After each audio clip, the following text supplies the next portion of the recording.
مولاي صل وسلم دائما أبدا على حبيبك. الحمد لله رب العالمين والعاقبة للمتقين والصلاة والسلام على سيد الأنبياء والمرسلين وعلى آله وصحابه أجمعين. أما بعد فأعوذ بالله من الشيطان الرجيم. بسم الله الرحمن الرحيم. محمد رسول الله والذين معه أشداء على الكفار رحماء بينهم تراهم ركعا سجدا يبتغون فضلا من الله رضوانا. صدق الله مولانا العظيم وصدق رسوله النبي الكريم الأمين عليه وعلى آله الكريم والصلاة والتسليم. معزز اساتذہ کرام و جملہ سامعین و سامعات، السلام علیکم ورحمۃ اللہ وبرکاتہ. خطبہ مسنونہ کے بعد میں نے جس آیت کریمہ کی تلاوت کرنے کا شرف حاصل کیا ہے اس کے متعلق کچھ عرض و معروض سے قبل آقائے نامدار رحمت پروردگار حضور احمد مجتبی محمد مصطفیٰ صلی اللہ تعالی علیہ وسلم کی بارگاہ میں درود پاک کا ہدیہ پیش کرے اور میرے ساتھ مل کر پڑھے. الصلاۃ والسلام علیک یا رسول اللہ.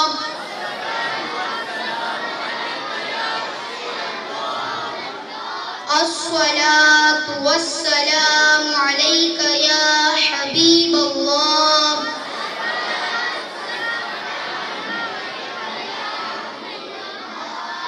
وعلی آلک وصحابک یا نور اللہ صلی اللہ تعالی علیہ وسلم. پیارے آقا صلی اللہ تعالی علیہ وسلم کے پیارے دیوانوں، آج میں جس ذات گرامی کی عظمت بیان کرنے کے لیے آپ کے سامنے حاضر ہوا ہوں، جن کو میرے آقا صلی اللہ تعالی علیہ وسلم نے بہت ساری کمالوں اور خوبیوں کا مالک بنایا ہے، جو افضل البشر بعد الانبیاء حضرت ابوبکر صدیق رضی اللہ تعالی عنہ کے بعد تمام صحابہ میں سب سے افضل ہے. ان کا نام امیر المؤمنین حضرت عمر فاروق رضی اللہ تعالی عنہ ہے. اور کل یعنی پیر کے دن 26 ذی الحجہ کو آپ کا یوم وصال ہے. آپ کی وہ ذات ہے جس کے بارے میں میرے آقا صلی اللہ تعالی علیہ وسلم نے دعا فرمائی تھی، اللہم اعز الاسلام بعمر بن الخطاب خاصہ، یعنی اے اللہ عمر بن خطاب کو مسلمان بنا کر اسلام کو عزت عطا فرما. سبحان اللہ. پیارے آقا صلی اللہ تعالی علیہ وسلم کے پیارے دیوانوں، حضرت عمر فاروق رضی اللہ تعالی عنہ کی فضیلت میں بہت ساری حدیثیں وارد ہیں. ان میں سے آپ کے سامنے چند بیان کرنے کی سعادت حاصل کروں. ترمذی شریف کی حدیث شریف ہے، آقا کریم صلی اللہ تعالی علیہ وسلم نے ارشاد فرمایا، لو کان بعدی نبی لکان بعمر بن الخطاب، یعنی میرے بعد اگر کوئی نبی ہوتے تو وہ عمر ہوتے. سبحان اللہ. سب بولیے سبحان اللہ. سبحان اللہ. تو اس سے ہمیں معلوم ہوتا ہے کہ اگر آقا کریم صلی اللہ تعالی علیہ وسلم خاتم النبی نہ ہوتے تو حضرت عمر آج نبی ہوتے. سبحان اللہ. پیارے آقا صلی اللہ تعالی علیہ وسلم کے پیارے دیوانوں، اس سے آپ اندازہ لگا سکتے ہیں کیا مرتبہ ہے حضرت عمر فاروق رضی اللہ تعالی عنہ کا۔ اور دوسری حدیث شریف میں آیا ہے کہ آقا کریم صلی اللہ تعالی علیہ وسلم نے ارشاد فرمایا، میں بلا شبہ نگاہ نبوت سے دیکھ رہا ہوں کہ جن کے شیطان بھی اور انسان کے شیطان بھی دونوں میرے عمر کے خوف سے بھاگ جاتے ہیں۔ یہ رعب و دبدبائے حضرت عمر فاروق رضی اللہ تعالی عنہ کا، کہ چاہے وہ جن کا شیطان ہو یا انسان کا، سب میرے عمر کے خوف سے بھاگ جاتے ہیں۔ آئیے اب میں حضرت عمر فاروق رضی اللہ تعالی عنہ کے بارے میں ایک واقعہ بیان کرنے کی سعادت حاصل کروں۔ ایک وقت رات کے پہر ایک نقاب پوش آدمی اپنے ساتھی کے ساتھ شہر کا چکر لگا رہا تھا۔ اچانک اس نے ایک مکان سے دھندلی سی روشنی نکلتے ہوئے دیکھی تو اس نے اپنے ساتھی سے مخاطب ہو کر کہا، کیا تم نے دیکھا اس مکان سے روشنی آشکار ہو رہی ہے؟ تو وہ ساتھی کہتا ہے، ہاں حضور ایسا ہی ہے، میرے خیال سے غالباً وہ ان بچوں کی ماں ہے جو انہیں سمجھا رہی ہے اور چپ کرا رہی ہے۔ تو پھر یہ بات سن کر نقاب پوش آدمی کہتا ہے کہ خاموش رہ کر ان کی گفتگو سنو۔ تو پھر جب وہ ان کی گفتگو سنتے ہیں تو کیا سنتے ہیں؟ پہلا بچہ کہتا ہے کہ امی جان کتنا وقت گزر گیا، آدھی رات ہونے کو آئی، ابھی تک نہ ہماری ہنڈیاں پکی اور نہ ہم نے کچھ کھایا ہے۔ اور دوسرا بچہ کہتا ہے، امی یہ دیکھ تیرا بچہ بھوک سے مر رہا ہے، خدا را کچھ تو کھانے کو دو، امی جان کچھ تو کھانے کو دو۔ اور تیسرا بچہ کہتا ہے، یا اللہ رحم فرما اور ہماری اس ہنڈیا کو خوب پکا تاکہ ہم کچھ کھا سکے اور ہماری جان بچا سکے۔ تو وہ یہ بات سن کر اس کی ماں کہتی ہے، کیا کہتی ہے کہ خدا پر بھروسہ رکھو اور صبر کرو، اگر خدا کو منظور ہوا تو یہ ہنڈیا پک جائے گی اور تم سب مل کر کھانا کھاؤ گے۔ تو یہ بات سن کر وہ نقاب پوش آدمی مکان کے اندر چلا آتا ہے اور وہ اجنبی نقاب پوش آدمی کو دیکھ کر وہ عورت اور اس کے بچے گھبرا جاتے ہیں اور وہ عورت کہتی ہے، تم کون ہو اور میرے مکان کے اندر کیوں آئے ہو؟ تو وہ نقاب پوش آدمی کہتا ہے کہ میں اس وقت اپنے ایک مقصد کے خاطر تمہارے مکان کے پاس سے گزر رہا تھا، تو میں نے تمہاری اور تمہارے بچوں کی دردناک گفتگو سنی تو میرا دل تڑپ اٹھا، تو میں اصل واقعہ معلوم کرنے کے لیے تمہارے مکان کے اندر چلا آیا ہوں۔ تو وہ عورت کہتی ہے، بھائی تم اپنی راہ لو، نہ جان نہ پہچان، مجھ بس نصیب کا قصہ سن کر تم کیا کر لو گے، اور اگر سن لو گے تو تمہارا کیا فائدہ، اور اگر نہ سنو گے تو تمہارا کیا نقصان۔ تو پھر جب یہ بات سنتا ہے تو نقاب پوش آدمی کہتا ہے کہ کیا تم مجھے اپنا دشمن نہ سمجھو اور اپنا قصہ مجھے سناؤ اور مجھے اپنا ہمدرد یقین کرو۔ تو وہ عورت کہتی ہے، میں غریب ہوں، غمزدہ ہوں اور حیران ہوں اور ان بچوں کے لیے بڑی پریشان ہوں، چھوڑو اس قصے کو اور میرے زخم دل کے ٹاکوں کو نہ ادھیڑو۔ تو یہ بات جب وہ نقاب پوش آدمی سنتا ہے تو کہتا ہے، تمہیں میری التجا پر اپنے کان دھرنا ہی ہوگا اور اصل واقعہ ظاہر کرنا ہی ہوگا۔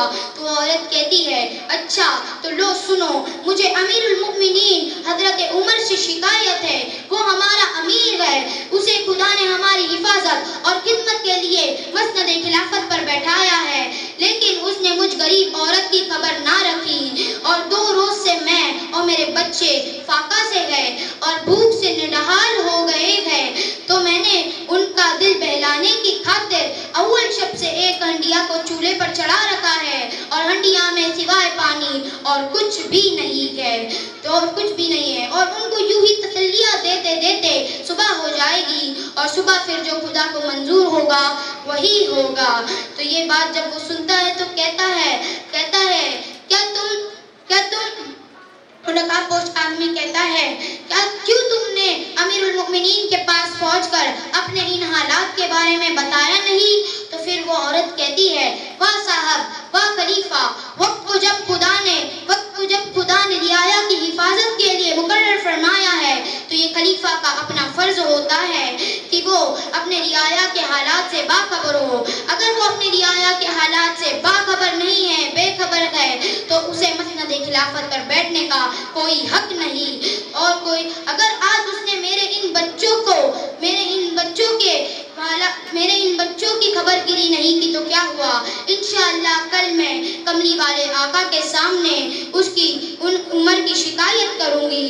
تو پھر وہ نقاب پوش آدمی یہ بات سن کر رو پڑتا ہے اور مکان کے باہر نکلتا ہے، اور تھوڑے دیر کے بعد اپنے پیٹھ پر ایک آٹے کی بوری اٹھا کر لے آتا ہے، اور پھر اپنے ساتھی سے مخاطب ہو کر کہتا ہے الحمدللہ میں نے آٹے کی بوری خود اٹھا کر لے آیا. تو اس کا ساتھی کہتا ہے حضور میں نے تو آپ کو کہا تھا کہ میں آٹے کی بوری اٹھا لوں، لیکن آپ نے مجھے منع فرما دیا.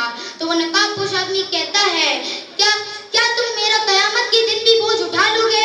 اگر نہیں تو یہاں بھی یہ بوجھ مجھے اٹھانا مناسب سمجھا. تو پھر وہ عورت نقاب پوش آدمی سے مخاطب ہو کر کہتی ہے خدا تم پر ہزار ہزار برکتیں نازل فرمائے. میں تو اب بہت شرمندہ ہوں کہ میں نے تمہیں اپنا قصہ سنا کر ناحق کو فت میں ڈال دیا. تو وہ نقاب پوش کہتا ہے ان باتوں کو رہنے دو اور مجھے اپنا فرض نبھانے دو. پھر وہ نقاب پوش آدمی خود ہی بوری سے آٹا نکالتا ہے، خود ہی گوندتا ہے اور خود ہی چولہے میں آگ سلگاتا ہے. اور پھر اس کے ساتھی کا بیان ہے کہ چولہے میں پھونک مارتے ہوئے اس نقاب پوش کی داڑھی سے دھواں نکلتا ہے. پھر وہ نقاب پوش آدمی خود ہی روٹی پکاتا ہے اور بچوں کو کھلاتا ہے، اور بچوں کو کھانا کھلا کر کچھ طبیعی کی باتیں کر کر انہیں ہنساتا ہے اور کہتا ہے کہ میں نے ان آنکھوں سے جن بچوں کو روتے ہوئے دیکھا انہی آنکھوں سے میں انہیں ہنستا ہوا بھی دیکھوں. تو پھر وہ عورت کہتی ہے کہ تم نے تو کمال کر دیا اور ہم غریبوں کو خوشحال کر دیا. تو وہ نقاب پوش آدمی کہتا ہے کیا واقعی تم مجھ سے خوش ہو؟ تو وہ عورت بولتی ہے کہ خدا گواہ ہے کہ میں تم سے خوش ہوں. تو وہ نقاب پوش آدمی کہتا ہے کہ تو پھر میرے خاطر امیر المؤمنین حضرت عمر کو معاف کر دو. تو وہ عورت کہتی ہے کہ تمہیں امیر المؤمنین کی اتنی پاسداری کیوں؟ تو وہ نقاب پوش آدمی کہتا ہے کہ پہلے تم انہیں معاف کرو پھر میں تمہیں اس پاسداری کی وجہ بتاؤں گا. تو پھر وہ عورت کہتی ہے اچھا تو میں نے تمہاری خاطر انہیں معاف کر دیا، لیکن یہ دعا ضرور کروں گی کہ انہیں مسند خلافت پر سے ہٹا کر تمہیں اس پر بیٹھایا جائے. تو وہ نقاب پوش آدمی کہتا ہے تمہاری یہ دعا بھی رائے گا نہیں گئی. تو وہ عورت کہتی ہے وہ کیسے؟ تو نقاب پوش آدمی اپنا نقاب ہٹاتا ہے، اور جب نقاب ہٹاتا ہے تو کہتا ہے اے بہن ادھر دیکھ. تو پھر وہ جب عورت دیکھتی ہے تو کیا دیکھتی ہے؟ جس نے اپنے پیٹھ پر آٹے کی بوری اٹھا کر لے آیا، جس نے میرے یتیم بچوں کو ہنسایا، وہ اور کوئی نہیں، اس ذات کا نام امیر المؤمنین حضرت عمر فاروق رضی اللہ تعالیٰ عنہ ہے. سبحان اللہ. اس سے ہمیں معلوم ہوتا ہے کہ حضرت عمر فاروق رضی اللہ تعالیٰ عنہ اللہ کی ایک رحمت ہے. تو اگر کوئی حضرت عمر فاروق رضی اللہ تعالیٰ عنہ سے راضی نہ ہو تو گویا کہ وہ اللہ کی رحمت سے راضی نہ ہو. اللہ ہم سب کو، ہمیں اور آپ سب کو حضرت عمر فاروق رضی اللہ تعالیٰ عنہ سے سچی پکی محبت کرنے کی توفیق عطا فرمائے. السلام علیکم ورحمۃ اللہ وبرکاتہ. خير الخلق كلهم مولاي صل وسلم دائما